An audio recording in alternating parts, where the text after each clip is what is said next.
तो आज हम बात करेंगे सोशल मीडिया इन्फ्लुएंसर आईआईटी बाबा अभय सिंह के बारे में, जो अपने आप को शिव कहते हैं, कृष्ण कहते हैं, क्राइस्ट कहते हैं और सब कुछ कहते हैं। वो खुद को परमात्मा कहते हैं और कहना भी चाहिए। तो उनका जन्म हुआ था झज्जर के ससरौली गांव में। झज्जर के ससरौली गांव के वो रहने वाले थे। उन्होंने एरोस्पेस इंजीनियरिंग किया था आईआईटी बॉम्बे से, और वो कनाडा में काम करते थे। उनके परिवार वाले उनको परेशान करते थे, उनका यह कहना है, और उन्होंने जीवन के खोज का मार्ग चुना और वो निकल गए घर से। उनका कहना है कि परमात्मा तुम्हें परमात्मा बनने के लिए भेजा है। उनका कहना है कि ये पूरा का पूरा दुनिया डुअलिटी में है, दो तरफा जीवन है, जैसे दुख और सुख, जैसे आत्मा और परमात्मा, जैसे गुरु और शिष्य, जैसे माता और पिता, जैसे भाई और बहन। आप किसी एक ऐसे शब्द को नहीं बता सकते हैं जो सिर्फ और सिर्फ एक हो, शिव और शक्ति। ठीक है, तो ये सारी चीज़ें हैं। उनका कहना है कि अगर पिता नहीं तो बच्चे नहीं हो सकते हैं, अगर बच्चे नहीं तो पिता नहीं हो सकते हैं, क्योंकि बच्चा होने के बाद ही इंसान पिता बनता है। और ठीक है, तो एक इंसान का एक ऐसा थॉट है, एक ऐसी सोच है, एक ऐसी विचारधारा है जो समाज से अलग है। ठीक है, और जो व्यक्ति हर एक दूसरे को खंडित करता है, उसकी एक नई सोच का निर्माण जरूर होता है। तो आप कोशिश कीजिए कि अपने विचारों को टटोलिए, खोजिए और विचारशील व्यक्ति बनिए। और आपका जन्म हुआ है परमात्मा बनने के लिए ही, खुद को जानने के लिए हुआ है। ठीक है, और ऋषियों का कहना है कि आपके अंदर और हर कण कण के अंदर परमात्मा ही है, तो आप उन्हें जान जाएंगे तो आप मुक्त हो जाएंगे।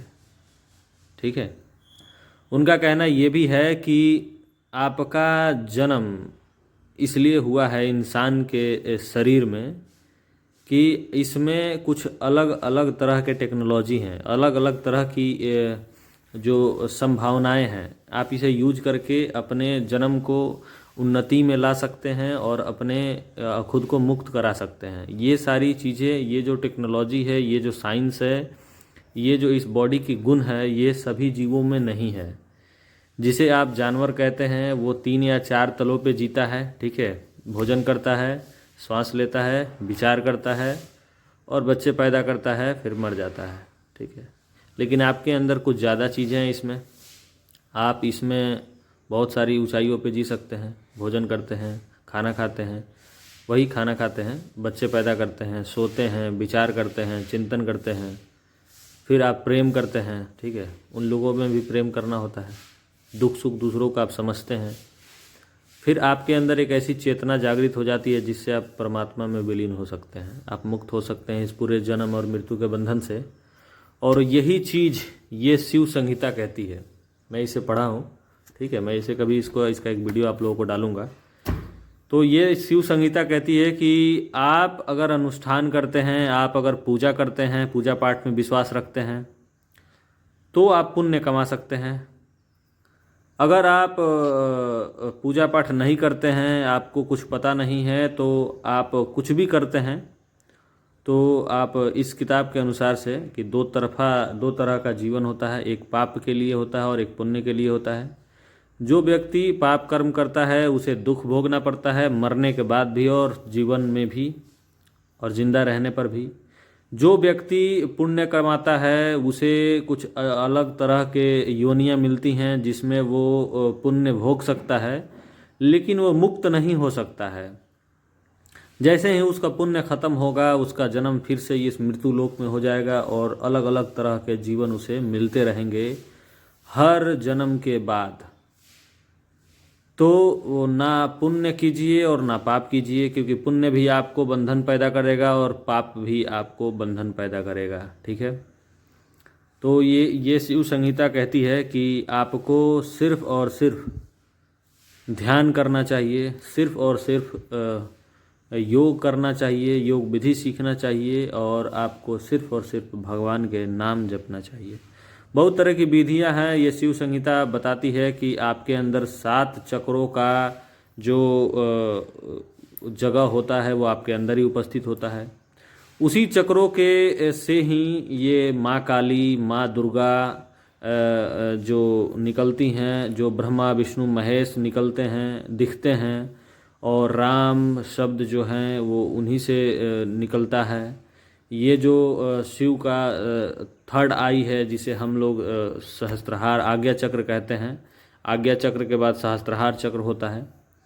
तो एक तरह का टेक्नोलॉजी है जिसे आप जान सकते हैं, और मैं कहूँगा कि आप 12वीं क्लास तक अपने बच्चों को बहुत ही अच्छे से पढ़ाइए। इससे एक चीज़ होगा कि वो अध्यात्म को भी बहुत अच्छे से समझ सकेगा, और इससे ये होगा कि वो साइंस को इस अध्यात्म से सनातन को जोड़ सकता है, क्योंकि सनातन ही साइंस है और साइंस ही सनातन है। ठीक है, तो मैं अभय जी को बहुत बहुत बधाई देता हूँ कि उन्होंने बहुत अच्छा जीवन में निर्णय लिया है, और इसके लिए मैं उनका तहे दिल से शुक्रिया कहूँगा।